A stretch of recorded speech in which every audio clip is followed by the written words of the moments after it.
Thanks for joining again. We're going to keep going with this Bernie Sanders interview on the Breakfast Club.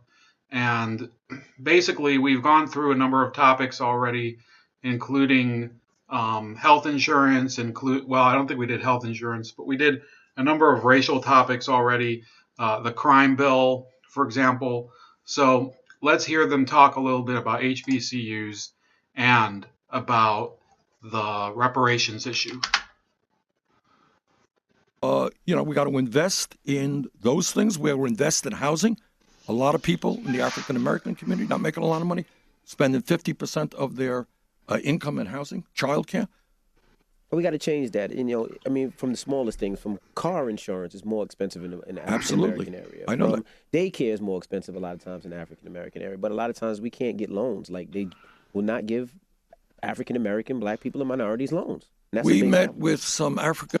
So DJ Envy is asking about car insurance, and car insurance is adjusted based on risk. First of all, the driver's personal risk. If a driver has been in several accidents already, then that can cause their risk to be higher.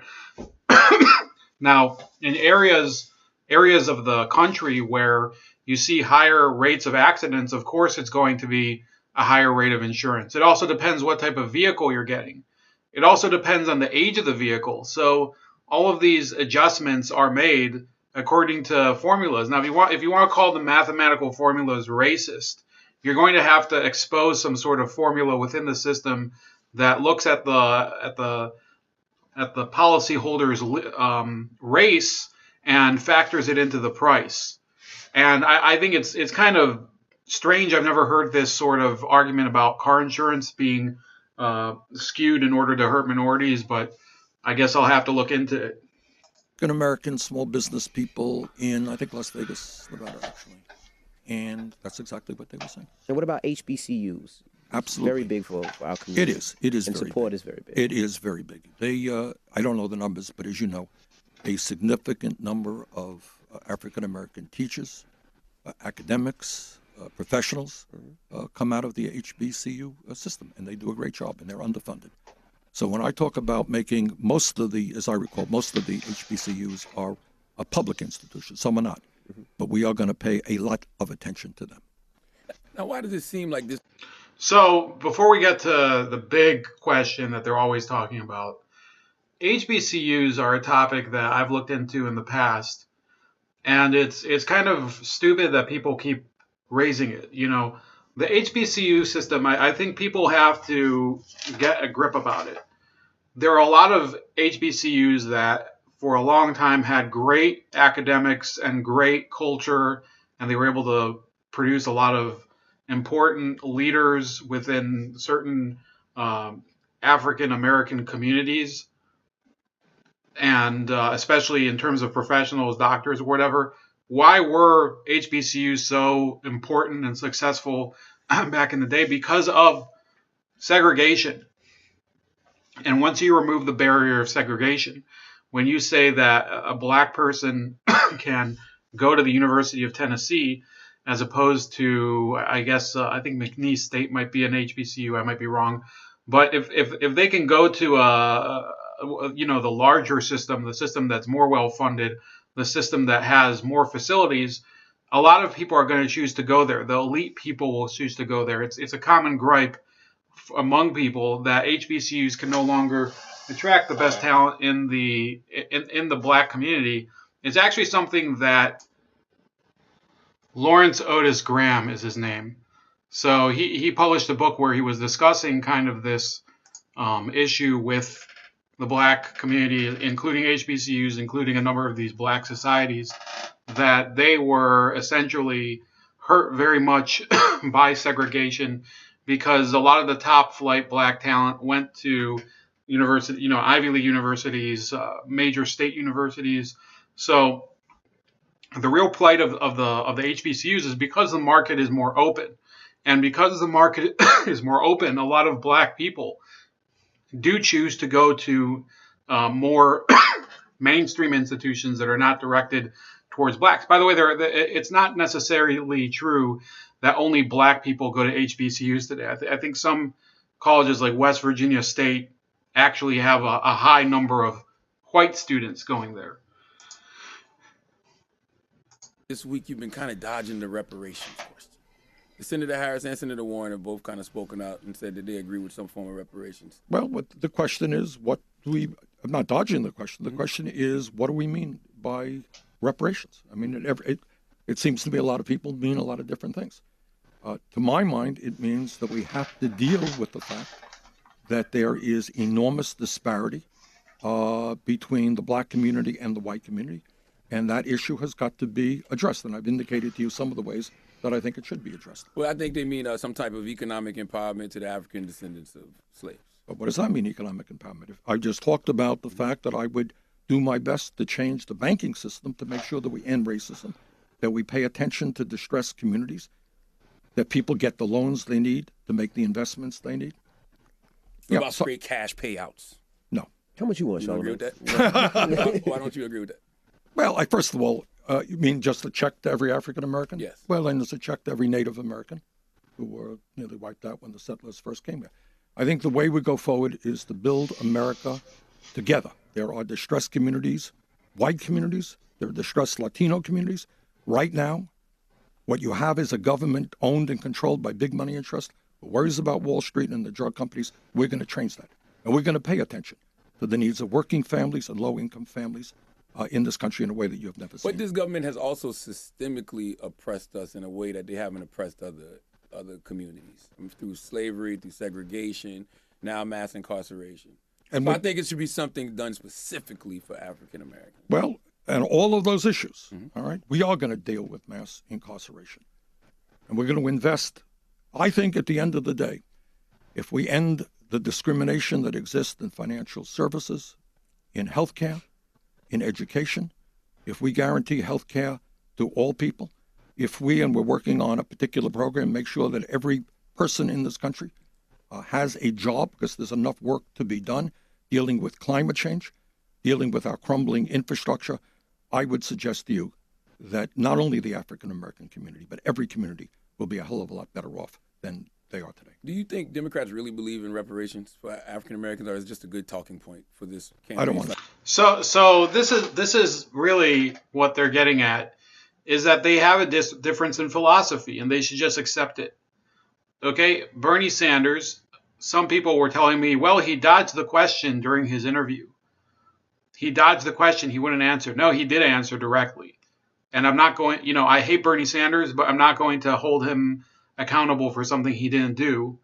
He was asked directly if cutting a check to black people for as reparations for slavery would be on his program, and he said no. He actually said no flat out.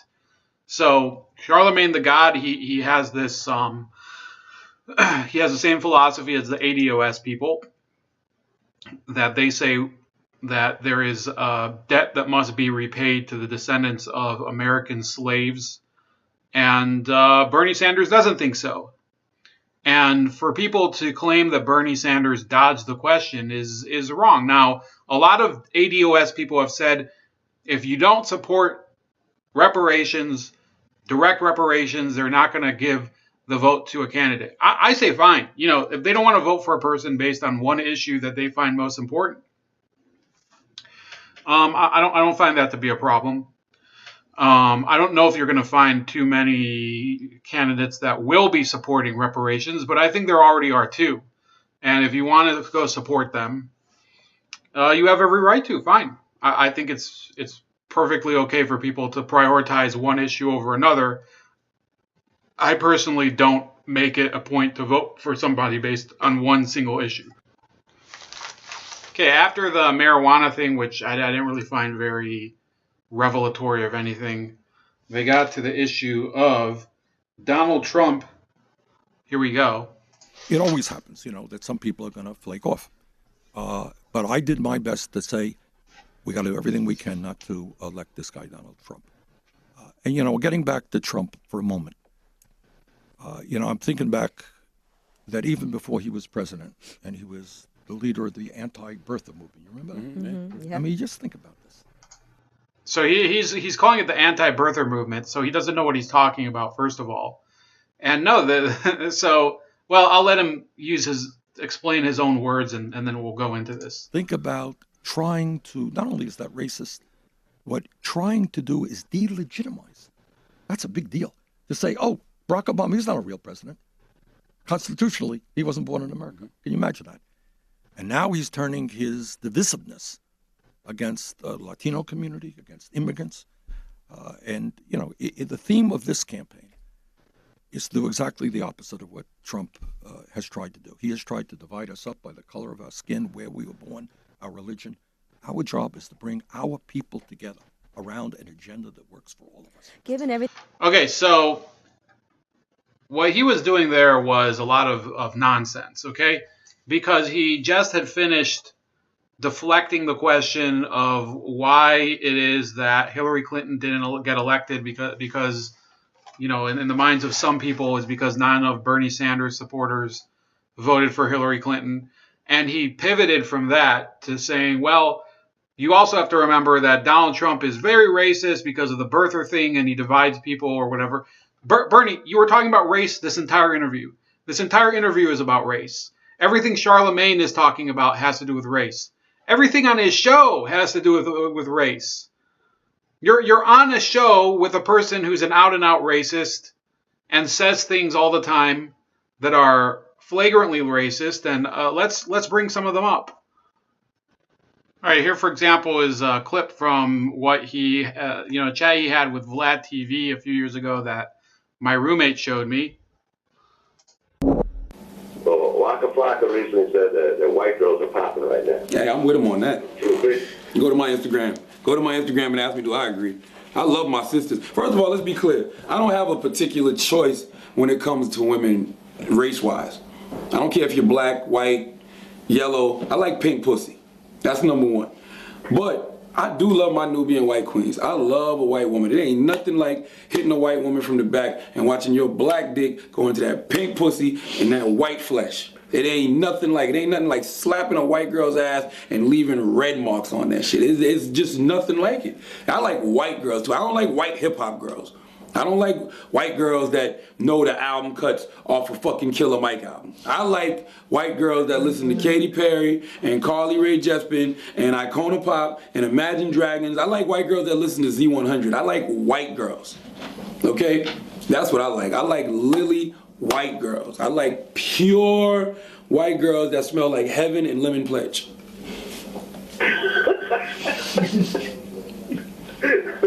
You co-sign Waka Flocka there. I'm with him. I'm with him there. Listen, I've been on my Nubian white queen kick. I love white women. I love hanging out with white women. I love getting drunk with white women. I love having conversations with white women. And it don't have nothing to do with having something against the sisters. I love the sisters. You know what I'm saying? The mother of my child is a black woman, and she's just the love of my life. Will always be the love of my life. My mother is a black woman. My grandmother was a black woman. Black women have empowered me throughout my life. But Martin Luther King had a dream. And that dream was one day that he wanted to live in a country where men were not judged by the color of their skin, but by the content of their character. And I love the content of a lot of these white women's character. Okay? Martin Luther King, segregation was erased so we could go to the same school as white people, sit in the same restaurants as white people, and to have sex with white women. Amen. Hallelujah. Yeah, so I don't disagree with everything he said there, but I'd say that it kind of shows really that, Mr. Oh, I stand up for the black community, blah, blah, blah, everything black community, black community, black community. You know, everything's literal. I guess he was prompted to answer the question by DJ Vlad, but it's a little strange. Here's another clip of him talking about rapper Post Malone. Post Malone is an American rapper, singer, songwriter. I don't listen to Post Malone. I do enjoy that new record, Rockstar. That's what it's called, right? Yes. Mostly for the beat, the hook, and 21 Savage verse. But I don't listen to Post Malone. I don't feel him. Never have, probably never will. He's just not my cup of mayonnaise. Post Malone, are we here for him starting a label? Oh my God. Post Malone is trash, man. Post Malone the fuck out of here. Mayonnaise Music Group. That's gonna be the name of his fucking label. Damn shower. I don't like his music either. I like Rockstar. Rockstar's a good record, but I like it because of the beat and 21 Savage. No, you won't. I do. What does Post even say on that record? Yo, I don't even understand how you are this successful and this biased. I'm not biased. You think Post Malone is a dope artist? Yes. Why? And they always be calling me to do, like, they always asking me questions about Post Malone. I forgot who called me the other day, some magazine. And I'm like, I don't fuck with that shit. Like no disrespect to him. God bless him. I'm saying with all disrespect, fuck Post Malone. Like I really don't like white people in the culture that don't respect. That don't respect the culture. Word bone, fuck you for that, Post Malone. Yeah. I read an interview Post Malone did with Rolling Stone magazine. Now here's the thing about interviews: you cannot like an artist and read an interview they did where they seem to be like a really nice person, and based off them seeming like a nice person, you may go check out whatever it is they pushing. This Rolling Stone interview with Post Malone is not that. After reading this Rolling Stone interview, not only is his music not my cup of mayonnaise, but neither is his. All right, then he gets into the whole thing about Trump being corrupt and blah, blah, blah. And, he makes kind of a weird flub here. Everything that's happening with everyone around him being investigated, do you think that he could potentially get impeached, and would you like to see that happen? Well, as a member of the United States Senate, my constitutional responsibility will be to be a judge. That's my job. If the House impeaches and the Senate judges. So, I can't comment on that. I have to listen to the evidence. I think what we will see, presumably pretty quickly, is the Mueller investigation coming to an end. We will find out whether or not there was collusion or whether there are other possible impeachable offenses. But I think, what we saw with this guy, Stephen Cohn, this week, confirming basically everything that all of us know. That Trump is a liar, he is a racist, and he's a fraud. Nothing new. He's Michael Cohen. Mike. So you see there, he doesn't really care about the details, and he doesn't care about the truth. Bernie Sanders knows, and this is the worst thing. I don't care. You can politically agree with him. You can politically agree with Charlemagne. The worst issue is when you're just a disgusting, stinking liar. And that's what Bernie Sanders is. That's what Michael Cohen is. That's what all these people who are talking about the Russia investigation are. And Bernie Sanders should be ashamed of himself for that, because his own supporters, as I've investigated myself in a totally independent saga, the Mattis file, have been smeared as Russiagate pawns by the mainstream media using a hoax journalist. And Bernie Sanders didn't defend any of his supporters, and instead he wants to buy into this mainstream narrative that Russia fucked the election or something. Russia didn't fuck any election. Okay, Hillary Clinton fucked Bernie in the ass, and he's wanting to take it again from anyone else who will be willing to do it. I'm sorry. What about all these women that come forward and have these allegations against Trump, having harassed them, pull them in, kiss them, and somehow it just gets brushed over? And I'm not understanding why people don't take that seriously. Well, you know why? They said there was a young lady that asked the other day about you having harassment claims. So here we go. This is the same type of thing that I keep saying, is that once you have all of this crap about Me Too and harassment and I was offended and all of that, and he said something to me, everybody can be accused. Everybody is open to being targeted. And she says, well, they're brushing off the Donald Trump stuff. Well, that's because Donald Trump, unlike the bitch Bernie Sanders, knows how to defend himself. And for those of you that aren't aware, Mr. Charlemagne the God also has this issue of having an accusation thrown against him. Okay, this is from the Grapevine, which, I'm not personally fond of the source, but it says, in 2015, Charlemagne the God admitted to giving a woman Spanish fly and having sex while she wasn't coherent. And then apparently it says Charlemagne's spokeswoman reached out again to clarify that the incident described in the 2015 podcast happened 20 years ago. He told the story then, but this should reflect that this happened in the late 90s, 20 years ago. So he did it. He admits that he did it. And the fact is that the man, maybe he should just step forward and say, well, everybody has the right to be believed to be innocent until proven guilty. Well, let's see if he ends up doing that.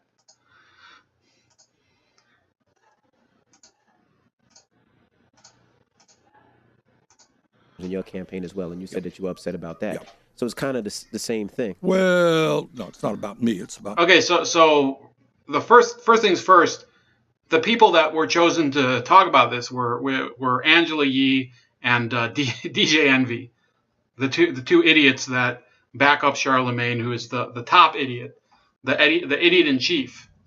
So he kind of skirted the issue because he didn't want to be dragged into a conversation where people could eventually say, well, I believe you yourself have admitted to date raping somebody. my campaign, which had 1,200 employees, and I am upset. We put together our campaign quite quickly, and there were problems in it. I don't deny it, and I'm embarrassed by that. That ain't going to happen again. We have now instituted, I think, the strongest protocol to protect women or anybody against sexual harassment. But to answer your question, the problem with dealing with Trump is that every day there is another outrage. You know, it's hard to keep track of it. And the media says, my God, look at what we learned yesterday and then today.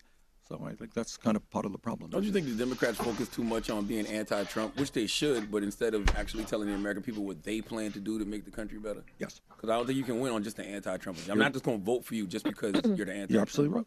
Yeah. All right. And that's why, you know, you've heard me talk today about an agenda that says if you are billionaires, you ain't going to get any more tax breaks.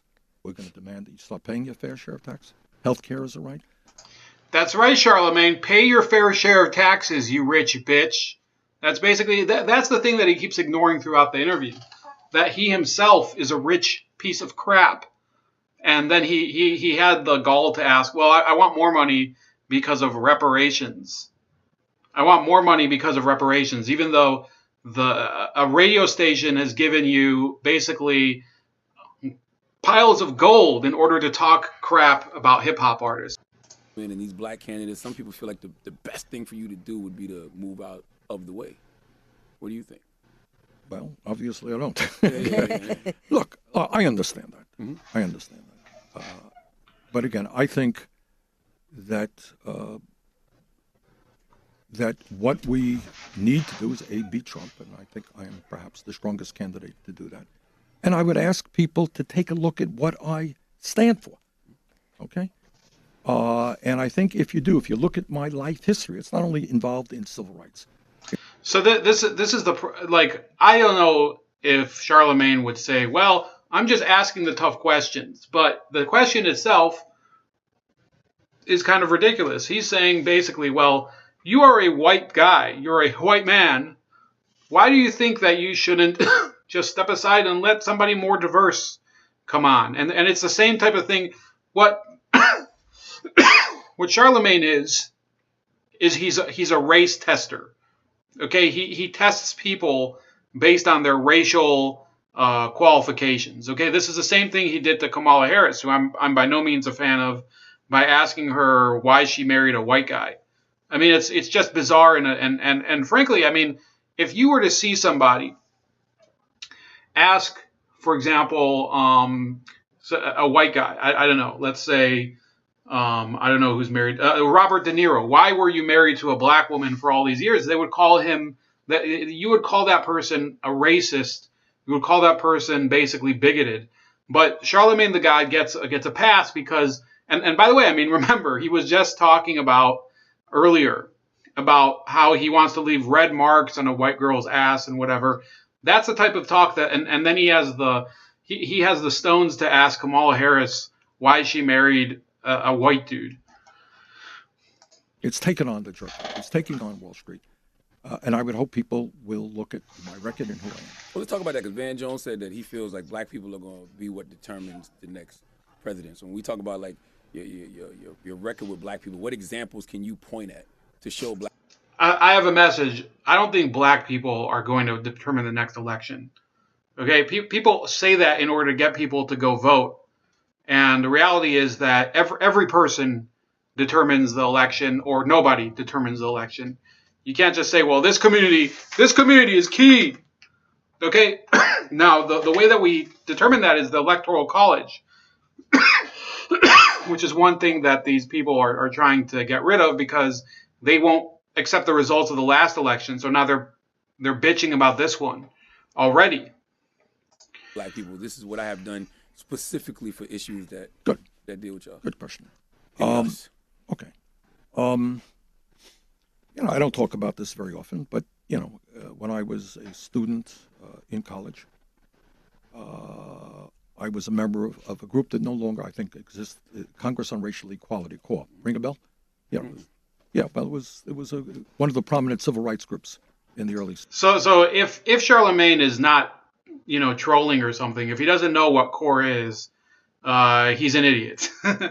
CORE was one of the major civil rights organizations back in the day.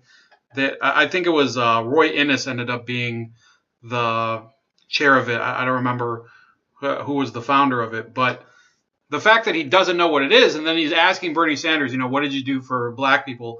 Well, maybe you should know what people did for black people back in the day, because there were a lot of black people that worked through CORE.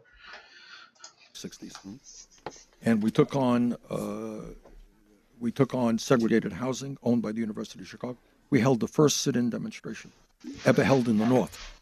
Okay, I got arrested for doing that. Okay, in 1963. This does speak to my age, I guess. I was at the March on Washington for Jobs and Freedom, where Dr. King spoke.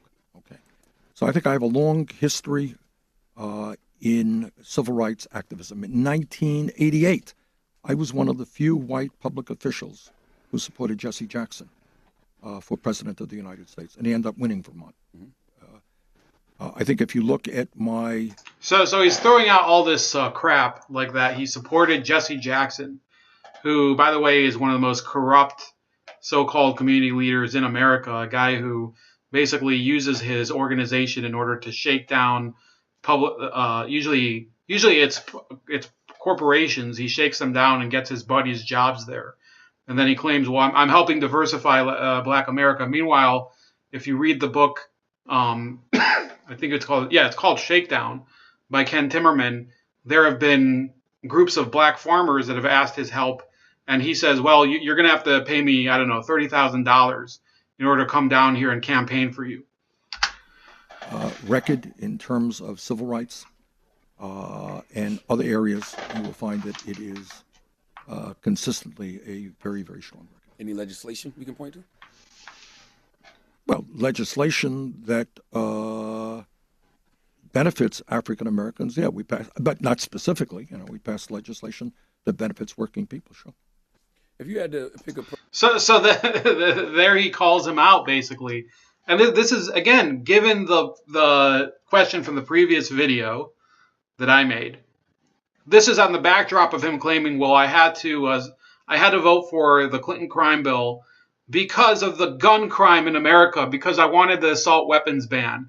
I need to screw black people because I also have to screw white people. So sorry, I apologize. I had to screw you because I had to screw them too. By the way, I believe black people and white people and Mexican people and Jewish people, all of them buy assault weapons. So he basically was saying I had to screw the whole country while I was screwing you. Person of color to be your running mate? Too early to say. Too early? Yeah. Much too early. But as I mentioned, we're going to have a very diverse campaign staff and a very diverse cabinet. I want to give you a chance to clear this up because this is a headline. The headline says you hired an illegal immigrant. Where was this headline? Secretary. It was on Washington. I think I said it was Washington Examiner. I saw it. Yeah, it came out like 15 hours ago. It was his deputy national press secretary, but she's an undocumented, I guess she's an illegal immigrant, but she's protected by DACA. So right now she's here protected by that, but I guess... So why you look like it's the first time you're hearing about this.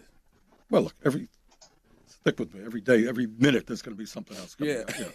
Yeah. I honestly don't know anything about it, but we have people, certainly, I have somebody in my office, so I think is in the DACA program. Mm-hmm. These are people who are, raised in this country. They spent their entire life in this country, and we have got to provide them with legal status. I think she came from Argentina, I believe, when she was like 7. And now she's protected because of DACA. She's a dreamer. Right. So, if that's supposed to be a criticism of me, well, I don't take it as a criticism. I support the DACA young people, and in fact, we got to fight as hard as we can to get legal status for them. Yeah.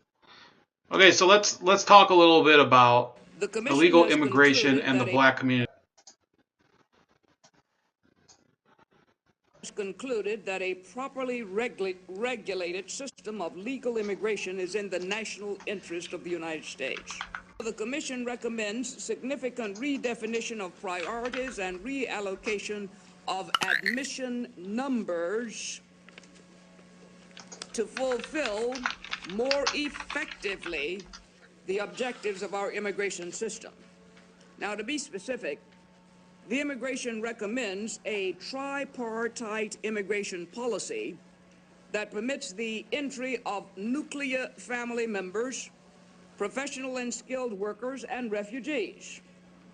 We propose core immigration levels of 550,000 per year. The Commission emphasizes nuclear family. We recommend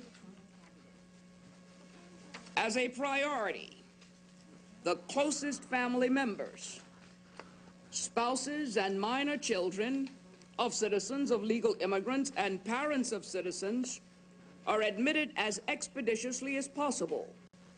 I urge the Congress to adopt tough policies needed to verify employment authorization.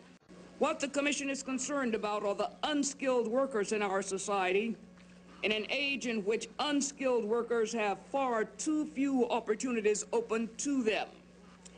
When immigrants are less well educated and less skilled, they may pose economic hardships for the most vulnerable of Americans, particularly those who are unemployed or underemployed. And the Commission sees no justification to the continued entry of unskilled foreign workers unless the rationale for their admission otherwise serves a significant national interest, as does the admission of nuclear family members and refugees. So this was Barbara Jordan back in 1996 talking about illegal immigration actually harming lower income Americans. And yet people are saying, well, it's in the interest of America to get more people to come in. Well, what made you change? Ugly personal attack. Now, what about when Donald Trump goes at you and, he's a nasty individual? Calls you crazy, Bernie. Are you ready to go? That you remind him of Doc Brown off Back to the Future. Now, did he say that? Or did you make that up? You made that up. See, I knew you writing his speeches for him? I knew you made that up. Don't give him an idea, man. I knew you made that up. Are you ready to go? Are you going to get back nasty at him? Because, he needs a pop on the head. Let's see. We began the program by saying that he is a pathological liar, a fraud, an authoritarian, a racist, a sexist, a homophobe, a xenophobe, and a religious bigot. We need some more. He's a racist, a con man, and a cheat. And those are all the compliments. Those are the compliments. Those are the good things. Yeah, then we got some bad things to say about it. But, let me get back to on the serious note about Trump. Here's a guy who tried to throw 32 million people off of health care. Okay, 32 million people off of health care.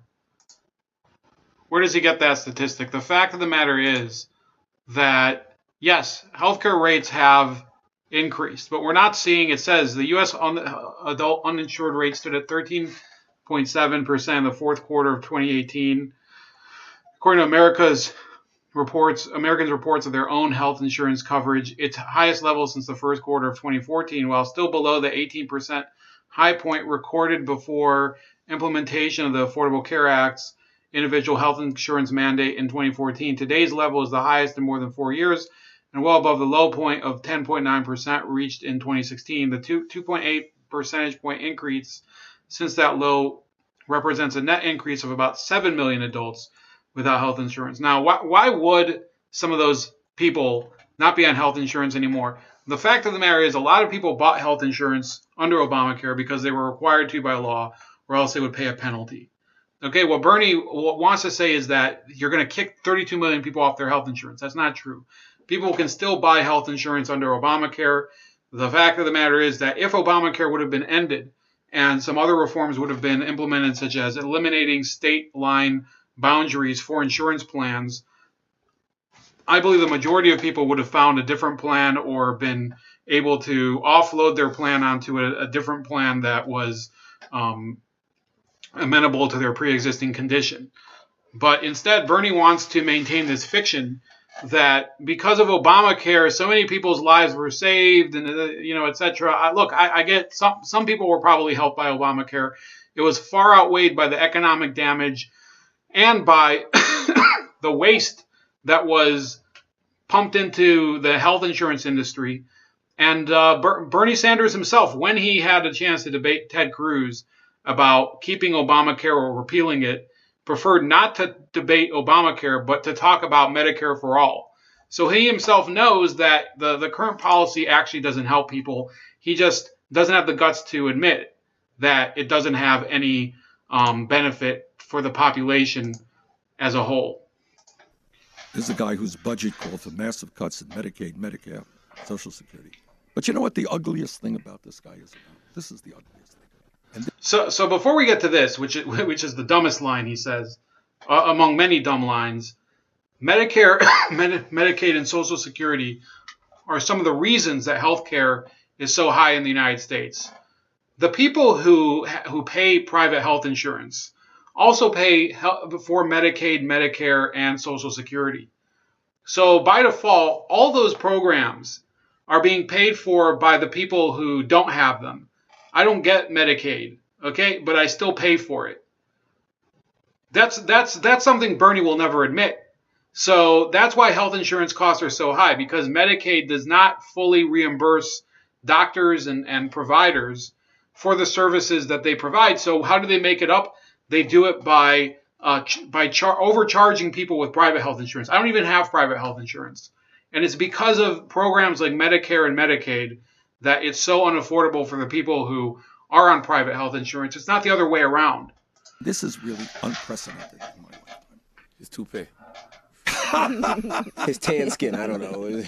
His orange skin. Well, above and beyond the orange hair. Okay. Yeah, you even take conservative Republicans, like, Bush and his father.